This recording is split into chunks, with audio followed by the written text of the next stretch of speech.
ने ट्रांसपोर्टर्स को धमकाया है और जिसकी वजह से हमें ट्रांसपोर्ट नहीं मिल रहा है। लेकिन हम डीजी खान इंतज़ामिया को हमने अपील भी की और हमने उनको वक्त भी दिया कि वो इस धमकियों से इस लॉन्ग मार्च को ना रोकें, लेकिन अभी तक हमें आगे जाने से रोका रखा है। अब हम ऐलान करते हैं कि हम गदाई चौंगी से 11 बजे के टाइम निकलेंगे और पैदल लॉन्ग मार्च करेंगे, लेकिन इसमें हमें आपकी ज़रूरत है।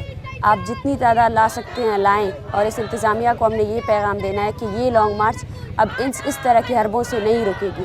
11 बजे डीजी खान की आवाम अपने आप को गदाई चौंगी में पहुंचा दे। हम यहाँ से पैदल लॉन्ग मार्च के ज़रिए इस्लामाबाद जाएंगे।